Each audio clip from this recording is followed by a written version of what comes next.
In the world of car redesigns, most push the ball forward, but don't completely change the game.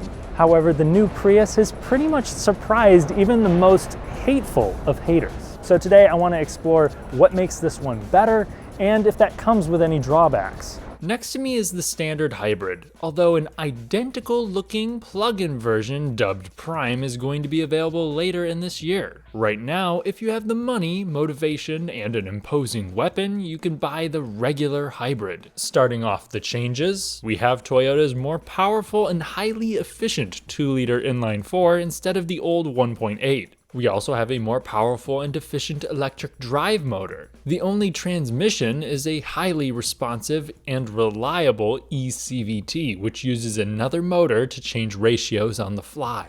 So that will make a total of 196 horsepower, or they'll add a motor at the back but decrease total output for 194, which may not sound like a crazy amount, but considering the previous one had 121 horsepower, it makes a huge difference. Even if you don't really care about how fast your Prius is, it'll make the whole thing more relaxed. And it's also more capable in the snow, as the old rear motor for the all-wheel drive variants had just a 7 horsepower output to help push you out of a bad spot. Now it's 40. So the price, compared to the previous car, it's going to be about $3,000 more expensive.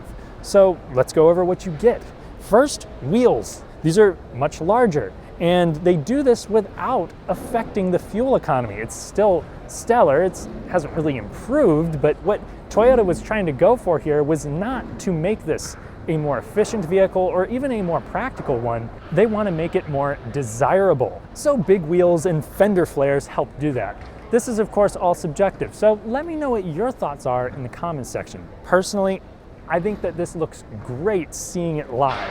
But the cost of swagger is almost always visibility, and you kind of notice that here. It feels less like an aquarium in here than it did in the past. Plus, there's not the split rear gate as well, which kind of hampers the rear visibility there a little bit. It's a smaller window, but you do have blind spot monitoring as standard, just like you had in the past, but you have a much nicer interior in my opinion. So the seats, one, are very comfortable, and they have good bolstering here. You have lumbar adjustment on most, and you have soft rest points. Plus the center console here doesn't protrude out too much, so it's comfortable for taller drivers. I have plenty of headroom up here, and the materials also look less chintzy. I like that the high traffic areas are coated in more of a matte finish. That way it doesn't get all smudged and gross. You can also get some really nice features like heated and ventilated seats, a dual sunroof, a giant horizontally oriented touchscreen. But all get wireless Apple CarPlay and Android Auto, along with Toyota's latest infotainment system, which is a very straightforward setup with a good resolution and decent response time. Now the Prius has always had a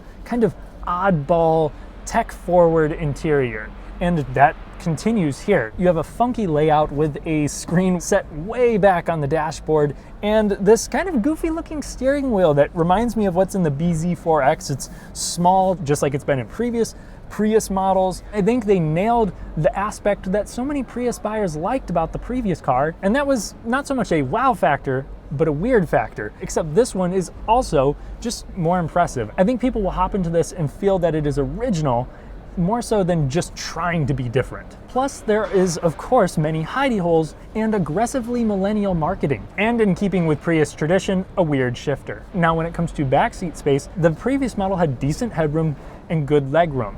I'm 6'3", and I can fit in the front and back of this one as well.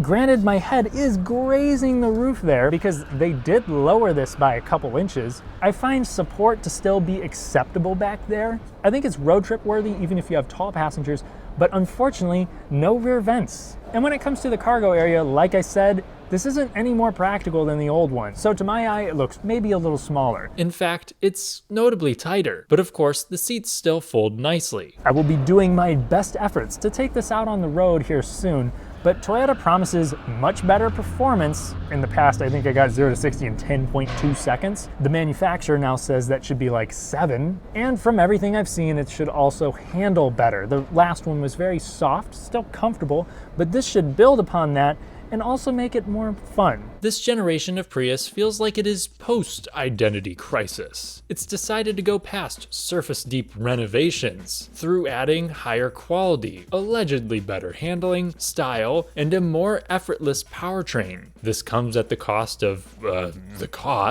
less cargo space, and a little worse visibility. While that's not ideal, I think most will find the pros outweighing the cons. But let me know what your thoughts are.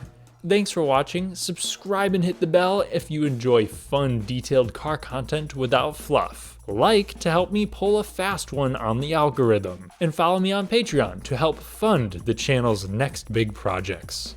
I'll catch you in the next one.